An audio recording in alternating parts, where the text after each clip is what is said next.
वफाकी हुकूमत ने मिलिट्री कोर्ट्स में ट्रायल के खिलाफ केस में एक बार फिर फुल कोर्ट बनाने की इस्तदा कर दी। हुकूमत ने तहरीरी जवाब सुप्रीम कोर्ट में जमा करा दिया। 31 सफ़ात पर मुश्तमिल जवाब अटॉर्नी जनरल ने जमा कराया। मौक़िफ़ इख्तियार किया कि फौजी अदालतों के खिलाफ अदालत उज़्मा में दायर करदा दरखास्तें काबिल समाअत नहीं हैं, क्योंकि दरखास्त गुजारों ने हाई कोर्ट्स के बजाय बराह रास्त सुप्रीम कोर्ट से रुजू किया। आर्मी एक्ट और ऑफिशियल सीक्रेट एक्ट आइन पाकिस्तान से पहले मौजूद है, जिन्हें आज तक चैलेंज नहीं किया गया। इन एक्ट्स के तहत उठाए गए तमाम इक़दाम कानून के मुताबिक दुरुस्त हैं। सुप्रीम कोर्ट बराह रास्त केस को ना सुने, क्योंकि अगर सुप्रीम कोर्ट ने दरखास्तें खारिज कर दी तो मुतासरा फरीक़ैन का हाई कोर्ट में हक मुतासर होने का अंदेशा है। MQM सियासी बयानात से माहौल गरमाना चाहती है, बयानात को संजीदा नहीं ले रहे। वज़ीर इत्तलात सिंध शर्जील मेमन का रद्द-ए-अमल, कहा पीपल्स पार्टी तोड़ने की नहीं जोड़ने की बात करती है। 4 साल पहले नफरत और तकसीम का पौधा लगाया गया। चेयरमैन PTI मुल्क में अफरा तफरी चाहता है। चेयरमैन PTI को मुल्क से भागने की कोशिश की जा रही है। उनका नाम ECL में है, बाहर नहीं जा सकते। आज इसराइल चेयरमैन PTI को बचाने की कोशिश कर रहा है। किसी मुल्क को पाकिस्तान के अंदरूनी मामलात में मुदाखलत की इजाज़त नहीं। पीपल्स पार्टी चाहती है तमाम इदारे एक पेज पर आएँ। इलेक्शन में पीपल्स पार्टी ही कामयाबी हासिल करेगी। कराची में वोटर लिस्टें और हल्का बंदियाँ तासुब और लिसानी बुनियादों पर की गई हैं। इसी सूरत हाल को बरकरार रखा गया तो शहर में अमन की जिम्मेदारी पूरी नहीं कर सकेंगे।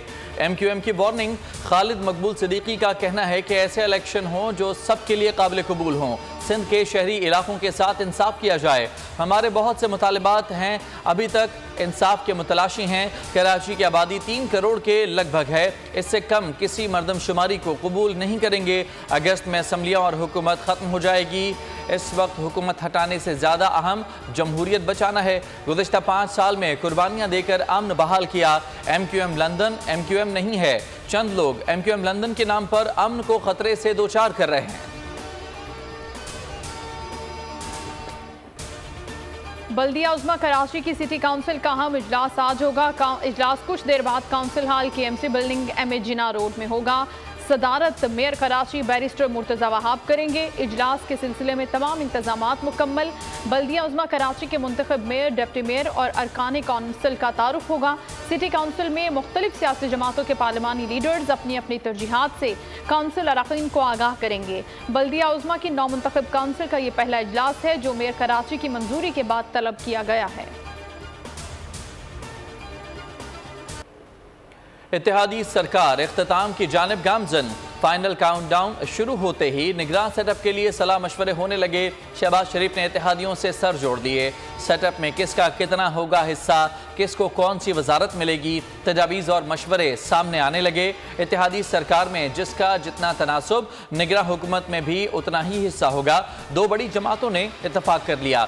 दीगर को कायल करने के लिए लॉबिंग जोर पकड़ गई। हुकूमत से नाराज JUI की मजलिस से आमला का पल पल बदलती सूरत हाल पर गौर। इजलास आज भी जारी रहेगा। नून लीग ने इलेक्शन में सोलो फ्लाइट का फैसला कर लिया। नून लीग किसी भी जमात से इत्तेहाद नहीं करेगी। इलेक्शन में टिकट के लिए पहली तरजीह नून लीग के वफादार होंगे। तजुर्बाकार और नौजवान अरकान को भी टिकट्स दिए जाएंगे। ज़राए का कहना है कि इस्तेहकाम पाकिस्तान पार्टी, काफ लीग, JUI और पीपल्स पार्टी से सीट एडजस्टमेंट का फैसला नवाज शरीफ करेंगे। किसी भी जमात को मखसूस तादाद में नशिस्तों की पेशकश न करने का भी फैसला। KP में सीट एडजस्टमेंट के लिए फजल रहमान से मुज़ाकरात होंगे। नून लीग का सिंध में GDA से सीट एडजस्टमेंट पर भी गौर। पीर पगाड़ा से राब्ता किया जाएगा। अब हम नहीं रहा निगरान वज़ीर आज़म कौन होगा। 2 बड़ों में फैसला हो गया। शहबाज जरदारी बैठक ने दुबई के फैसलों पर मोहर सब्त कर दी, बाकियों को कुछ पता नहीं। शाह महमूद कुरैशी कहते हैं कि केयर टेकर हुकूमत के हवाले से फैसले हो गए। PDM की दीगर जमातों को दावत दी जाएगी। पुरतकल्लुफ चाय पर एतमाद में लिया जाएगा। सवाल किया कि मुल्क के सियासी मुस्तकबिल का फैसला किसने करना है, 2 बड़ी जमातों के सरबराहान ने करना है या हक अवाम को दिया जाएगा। तहरीक इंसाफ मुल्क की सियासत की अहम स्टेक होल्डर है। निगरान सेटअप का मुशावरती अमल वज़ीर आज़म ने शुरू कर दिया है। वज़ीर आज़म इत्तेहादियों से मशवरे के बाद लीडर ऑफ ऑपोजिशन से मुशावरत करेंगे। कमर जमान कायरा की गुफ्तगू, कहा पुराने इलेक्शन रूल्स पर ही इलेक्शन होने चाहिए। इलेक्शन कमीशन पुरानी मर्दमशुमारी पर काम शुरू कर चुका है। सियासी जमातें अगर इस्लाहात बेहतर समझती हैं तो फौरी तौर पर मुशावरत के बाद कानून साजी कर लें। वज़ीर आज़म और वज़राए आला के ओहदों पर सियासी लोगों को ही आना चाहिए, दूसरों के लिए ये रास्ते नहीं खोलने चाहिए। नया नाम, नया निशान, नई जमात। परवेज खटक अलग पहचान के साथ मैदान सियासत में कूद पड़े। नई पार्टी का ऐलान कर दिया। नई पार्टी का नाम पीटीआई पार्लियामेंटेरियंस होगा। पीटीआई के 57 अरकान असम्बली की परवेज खटक की हिमायत का ऐलान। साबिक वज़ीर आला महमूद खान भी पीटीआई पार्लियामेंटेरियंस में शामिल हो गए। रूपोश साबिक अरकान की भी मुमकिना तौर पर शमूलियत इख्तियार होगी। पार्टी का पहला इजलास पेशावर के करीब मकामी शादी हॉल में हुआ, जिसमें अरकान ने शिरकत की। गोल्फ टेस्ट में श्रीलंका के खिलाफ पाकिस्तानी बैटिंग फिर धोखा दे गई। टॉप ऑर्डर नाकाम, कोई भी बैटर विकेट पर न ठहर सका। मेजबान बॉलर्स ने पाकिस्तान की आधी टीम को पवेलियन भेज दिया। इमामुल हक 1, अब्दुल्ला शफीक 19 रन बनाकर आउट। कप्तान बाबर आजम का बल्ला भी न चला, 13 रन पर ढेर हो गए। सरफराज अहमद 17 रन बना सके। शान मसूद 39 रन बनाकर टॉप स्कोरर रहे। श्रीलंकन टीम पहली इनिंग में 312 रन बनाकर आउट हो गई। धनंजया डिसिल्वा 122 रन बनाकर नुमाया रहे। शाहीन आफरीदी, नसीम शाह, अब्रार अहमद ने 3-3 शिकार किए। आगा सलमान ने एक खिलाड़ी को पवेलियन की राह दिखाई। टेल एंडर्स ने आखिरी विकेट पर 39 रन जोड़ दिए। इस्लामाबाद हाई कोर्ट ने तोशाखाना केस काबिल समाअत करार देने के खिलाफ अपील पर रजिस्ट्रार ऑफिस के एतराज़ात दूर करने की हिदायत कर दी। एतराज़ात के साथ समाअत के दौरान चीफ जस्टिस ने वकील से मुकालमा किया कि आप एतराज़ दूर करें, मैं इधर ही हूँ। अगर आज नहीं भी हो सकता तो कल केस सुन लेंगे। वकील शेर अफजल मरवत ने इस्तदा की कि 19 जुलाई को चेयरमैन पीटीआई आएंगे तो बायोमेट्रिक के लिए ले आऊँगा। वकील ख्वाजा हारिस ने कहा कि जजेस पर एतराज़ात होते रहते हैं, लेकिन हम आपके पास इंसाफ लेने आते हैं। चीफ जस्टिस ने रिमार्क्स दिए कि सियासी केसेस में बायोमेट्रिक ख़त्म कर दूं तो आम आदमी का क्या कसूर है। अपील पर मुनासिब ऑर्डर पास करूंगा। चेयरमैन पीटीआई तोशाखाना केस में नैब में पेश न हुए। तहरीरी जवाब में चेयरमैन पीटीआई ने बताया कि 19 जुलाई को अदालतों में पेश होना है, तभी नैब के सामने पेश हो सकता हूं। परवेज इलाही ने 3 MPO के तहत नजरबंदी को चैलेंज कर दिया। वकील आमिर सईदरां के जरिए लाहौर हाई कोर्ट में दरखास्त दायर कर दी। दरखास्त में FIA, नैब, एंटी करप्शन को फरीक बनाया गया। IG पंजाब, IG जेल और DC लाहौर भी फरीक। इस्तदा की DC की जानिब से नजरबंदी का नोटिफिकेशन कलअदम करार दिया जाए। साबिक वज़ीर आला पंजाब को 3 MPO के तहत 1 माह के लिए नजरबंद कर दिया गया। डिप्टी कमिश्नर लाहौर के नोटिफिकेशन के मुताबिक परवेज इलाही अगले 1 माह के लिए सुपरिटेंडेंट के पास कैंप जेल में रहेंगे। उनके खिलाफ 3 मुकदमात हैं और रिहाई से नक्से अमन का खतरा है।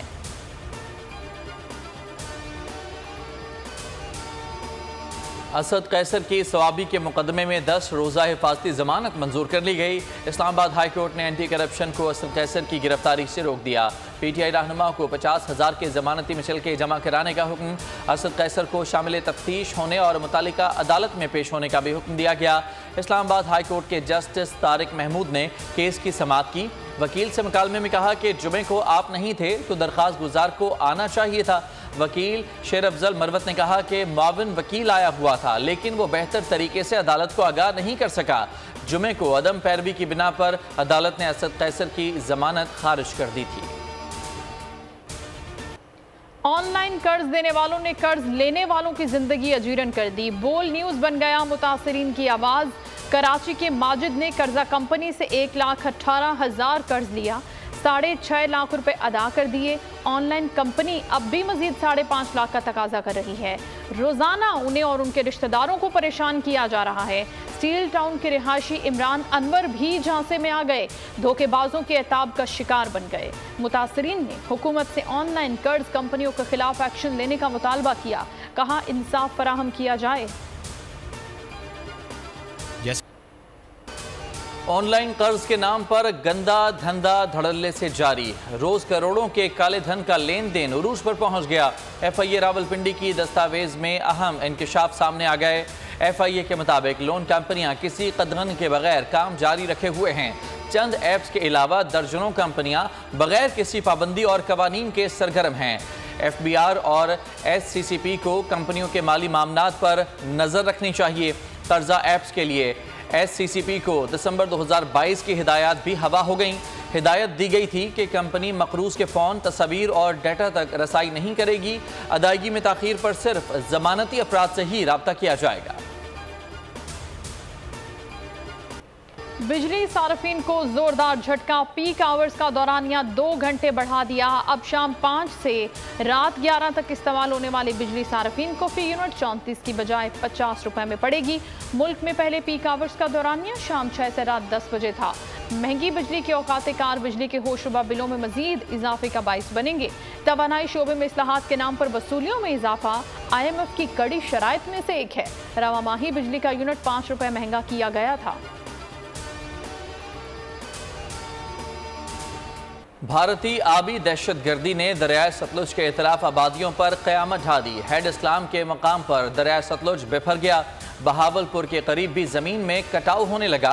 बहावल नगर में भका पतन पुल के मकाम पर रेस्क्यू 1112 ने 257 अफराद को महफूज मकामात पर पहुंचा दिया।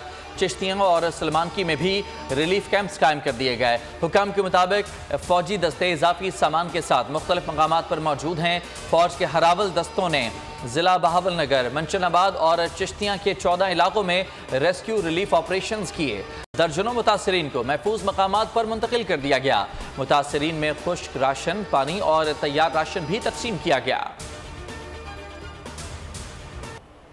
मोटरसाइकिल दौड़ाने वाले होशियार, बगैर हेलमेट सफर पर 5000 जुर्माना लगेगा। लाहौर हाईकोर्ट ने इंदिया दे दिया।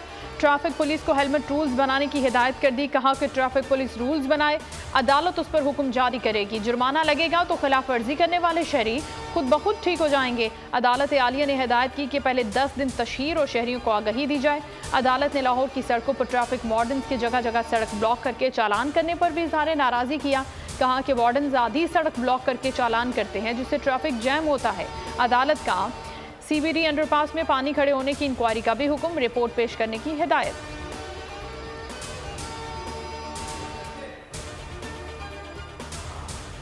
कोयटा में भी ग्रीन लाइन बसें दौड़ने लगीं। शहरियों ने सुख का सांस लिया। बस सर्विस का इफ्तिताह कर दिया गया। पहले मरहले में 8 बसें चलाई जाएंगी। किराया 30 रुपए होगा।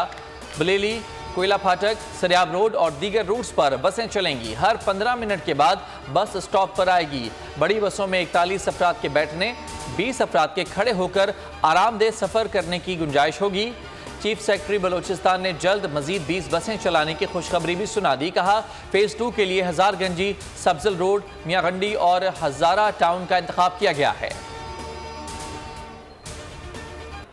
ग़िलाफ़े काबा की तैयारी मुकम्मल। यकम मुहर्रम को नए इस्लामी साल के आगाज़ पर तब्दील किया जाएगा। ग़िलाफ़े काबा की तैयारी में 120 किलो सोना, 100 किलो चांदी, 670 किलो रेशम इस्तेमाल किया गया है। 50 फीट लंबा, 35 से 40 फीट चौड़ा ग़िलाफ़े काबा अमूमी तौर पर 16 टुकड़ों पर मुश्तमिल होता है। ग़िलाफ़े काबा को हर साल 9 ज़िलहज को तब्दील कर दिया जाता है। गुज़श्ता बरस मामूल में तब्दीली लाते हुए यकम मुहर्रम को ग़िलाफ़े काबा तब्दील किया गया।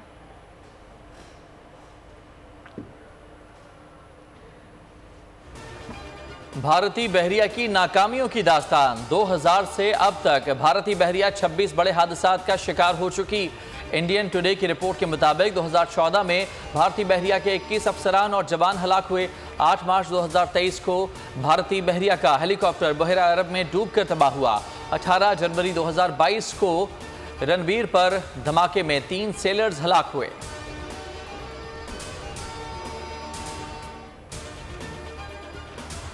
भारत नामंजूर, आज़ाद खालिस्तान चाहते हैं, कब्जा खत्म कराया जाए। कनाडा में सिख फॉर जस्टिस के ज़ेर तमाम खालिस्तान रेफरेंडम का दूसरा मरहला। माल्टन, ओंटारियो में वोटिंग हुई। हज़ारों की तादाद में सिख बरादरी के अफराद ने खालिस्तान की आज़ादी के हक में वोट डाले। रेफरेंडम को रुकवाने के लिए मोदी के गमाश्तों ने भी बहुत कोशिशें की लेकिन नाकाम रहे। सिख रहनुमाओं ने कहा कि हरदीप सिंह को भारत ने कत्ल कराया है। पाकिस्तान की मेज़बानी में होने वाली एशिया कप से मुतालिक मामलात को हतमी शक्ल दे दी गई। तफसीलात का ऐलान आज मुतवक्के। रिवायती हरीफ पाकिस्तान और भारत का टाकरा 2 और 10 सितंबर को होने का इम्कान। ज़राए के मुताबिक दुबई के इजलास में PCB, ACC और श्रीलंका क्रिकेट के अहदेदारों ने शिरकत की। पाकिस्तान में 4 मैचेस 2 वेन्यूज़ पे खेले जाने का इम्कान। एशिया कप पाकिस्तान में 31 अगस्त से शुरू होगा और 17 सितंबर तक खेला जाएगा। 4 विंबलडन जीतने वाले नोवाक जोकोविच कार्लोस अल्कारेज से शिकस्त खा गए। लंदन में 20 साला स्पेनिश खिलाड़ी ने अपने करियर का पहला ग्रैंड स्लैम टाइटल अपने नाम कर लिया। जोकोविच का 24वें ग्रैंड स्लैम का रिकॉर्ड बराबर करने का ख्वाब चकनाचूर हो गया। कार्लोस अल्कारेज और नोवाक जोकोविच के दरमियान विंबलडन का फाइनल 4 घंटे 42 मिनट तक जारी रहा। मैच का स्कोर 6-1, 7-6, 6-1, 3-6 और 6-4 रहा। पहला सेट हारने के बाद कार्लोस अल्कारेज ने 3 सेट जीतकर जोकोविच को शिकस्त से 2-4 किया। अल्कारेज का कहना था कि जब से पैदा हुआ उस वक्त से जोकोविच को टेनिस टूर्नामेंट जीतते हुए देख रहा हूं।